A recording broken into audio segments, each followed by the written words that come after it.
right, so I'm going to start doing these videos week by week for Come Follow Me to go through different things that I learned, sources that I hear, new insights, whatnot. So I'm just going to start with this week, which is all about the introductory page. So we have the title page, we have the witnesses, and we have the introductory page. So the title page is written by Moroni. We have this right here. And this talks about being an abridgment of the record of the people of Nephi and the Lamanites, remnant of the house of Israel. And as you see here, it talks about how the purpose of the Book of Mormon is to show the remnant of the house of Israel that what great things the Lord has done for their fathers. They may know the covenants of the Lord, they are not cast off forever, and also the convincing of the Jew and Gentile that Jesus is the Christ, the eternal God, right? So you can see here, I have this broken down. First off, I want to note that this, Joseph Smith notes that this was written by, I think, Moroni, not either Mormon or Moroni, I think Moroni, and was not his own words. He was translating it from the plates itself, right? So you can see that here, the source is right here. If you'd like to see that, that is right there, okay? Now, this is kind of the express purpose right here. And I will just put that right here, purpose, right? Show this part. So if I break it down, you can see here, the remnant of the house of Israel refers to the descendants of the Lamanites, or in other words, the American Indians. So remnant can actually refer to not just the Lamanites, but in this particular case, it seems within the context here that it's saying it's written to the Lamanites who are the remnant of the house of Israel, right?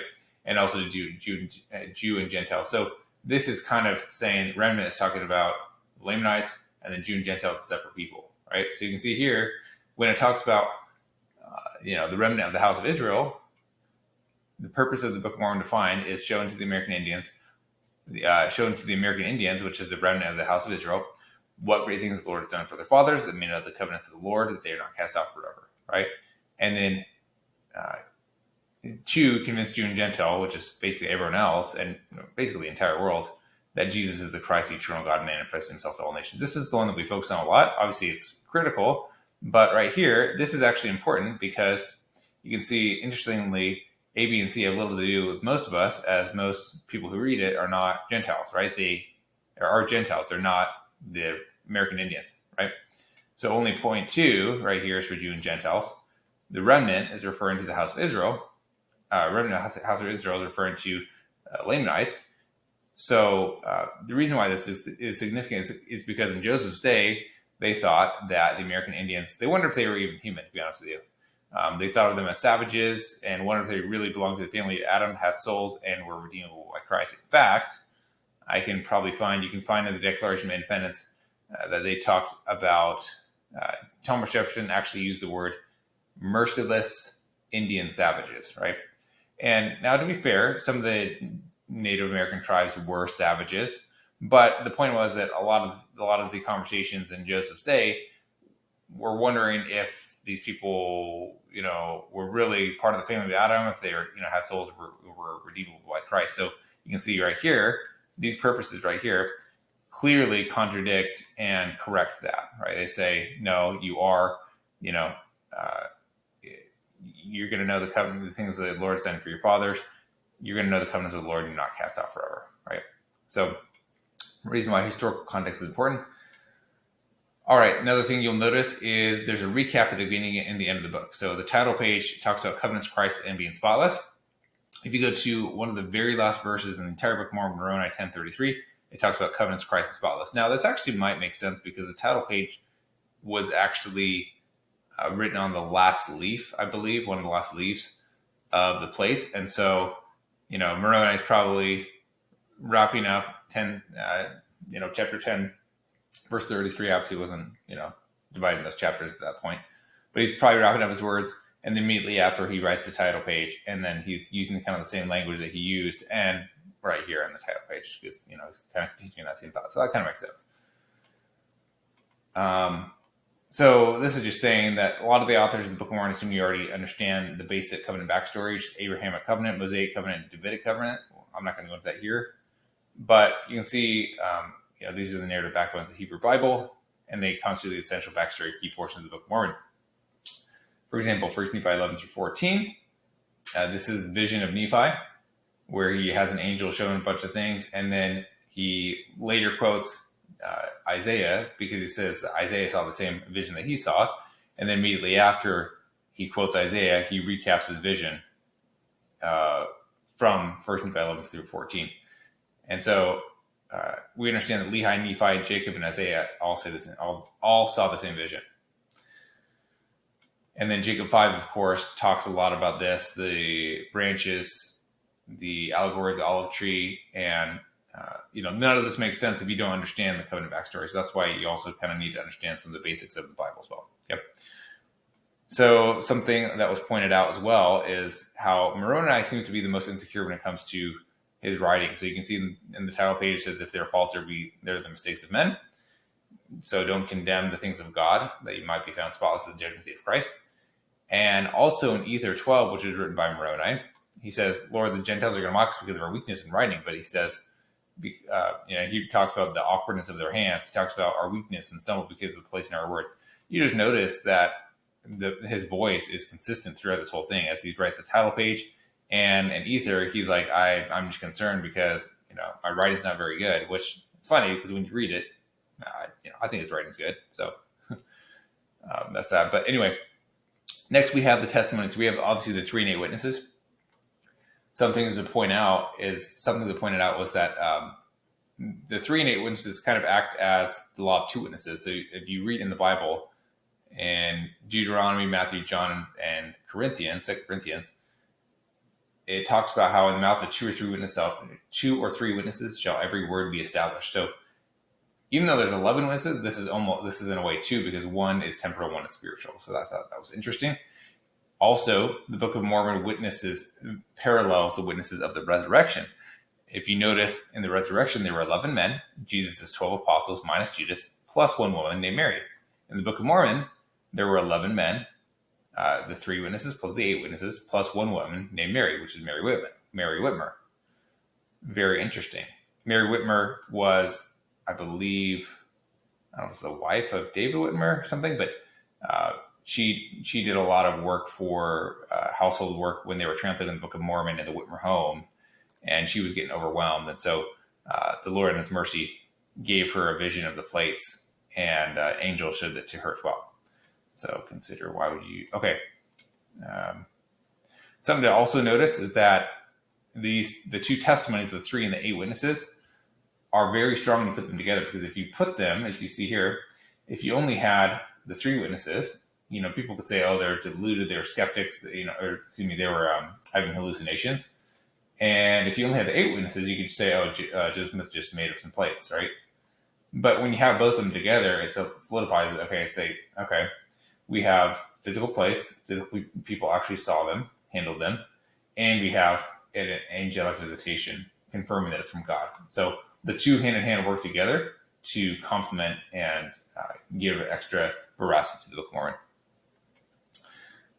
Testimony of the 3 witnesses. So some things you'll notice is that there are actually, what I didn't know, is that there's actually prophecies and promises within the Book of Mormon that talk about there being 3 witnesses. So in 2 Nephi 27, verses 12 through 13, talks about how, there shall be 3 witnesses that shall be holded by the power of God, besides him to whom the book shall be delivered, and they shall testify the truth of the book and the things that are in. So this is a prophecy before, while the Book of Mormon is being translated, well before it actually happened. Also in Ether 5 would have been written, or at least transcribed, before 2 Nephi actually, because this was part of the small plates, which is translated after the large plates. So Ether 5, 2 through 4, 3 men shall be shown by the power of God, they shall know of surety these things are true. Okay. Also 5 here.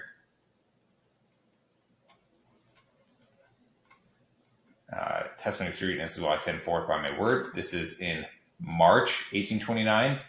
So just 3 months before it actually happened. It happened late June, probably June 29th, June 30th, something like that. Okay.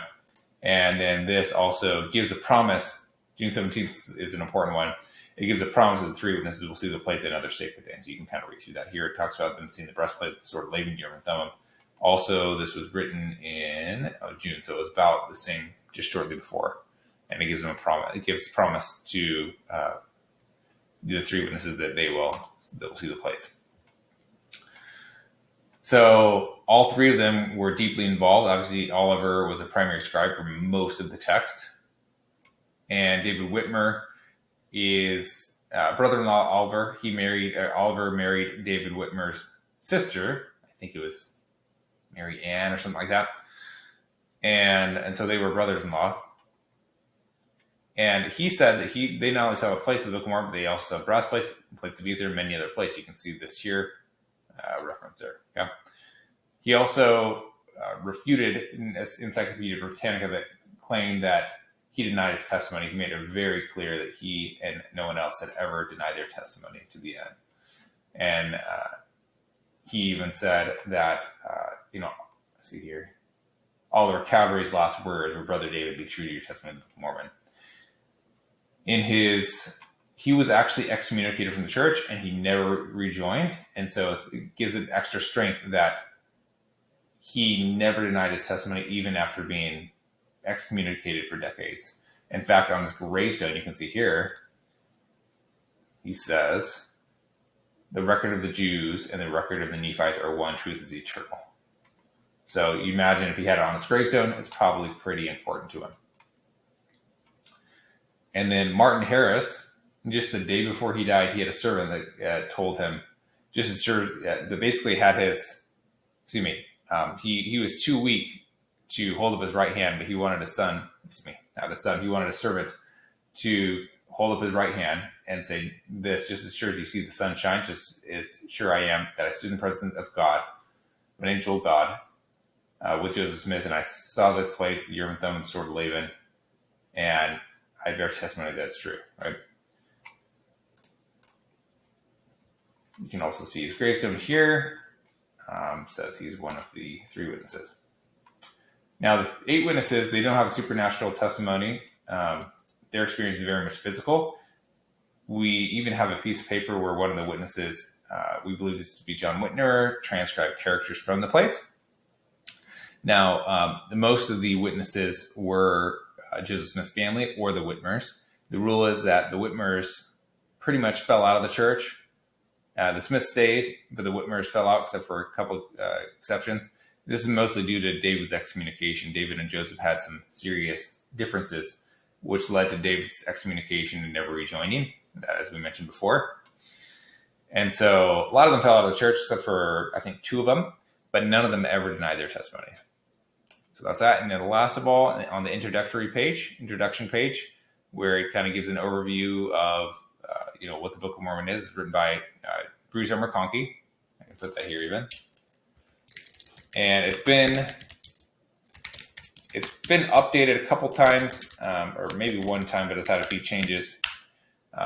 Biggest change is that it said that the Lamanites are the principal ancestors of the American Indians. That was changed to they are among the ancestors, because we now know that the Lamanites don't make up all the American Indians. They make up just probably a small portion of them, or maybe a large portion of them, but a portion of them. Another thing that I thought was interesting was that the most correct of any book. So you see that quote, on the introduction page where he says, "I told the brethren the Book of Mormon was the most correct of any book, and that a man would get nearer to God by abiding by his precepts than by any other book." This was actually in a journal by Wilford Woodruff. And so it didn't necessarily say, Joseph didn't actually say the words, "I told the brethren," but it's basically, they basically paraphrased this statement from Wilford Woodruff that said, "Joseph said the Book of Mormon was the most correct of any book on earth and keystone of our religion." That was November 20th, 1841 in Nauvoo. So this is actually not a statement, from Joseph, a firsthand documented statement from Joseph Smith. It's I guess you'd say secondhand by Wilford Woodruff in his journal. Still probably pretty reliable, but I thought that was interesting. So all this being said, very interesting stuff. There's probably more that we'll be adding to this over time, but those are the thoughts that I thought were interesting and thought I'd share. Hope you enjoyed. Take care.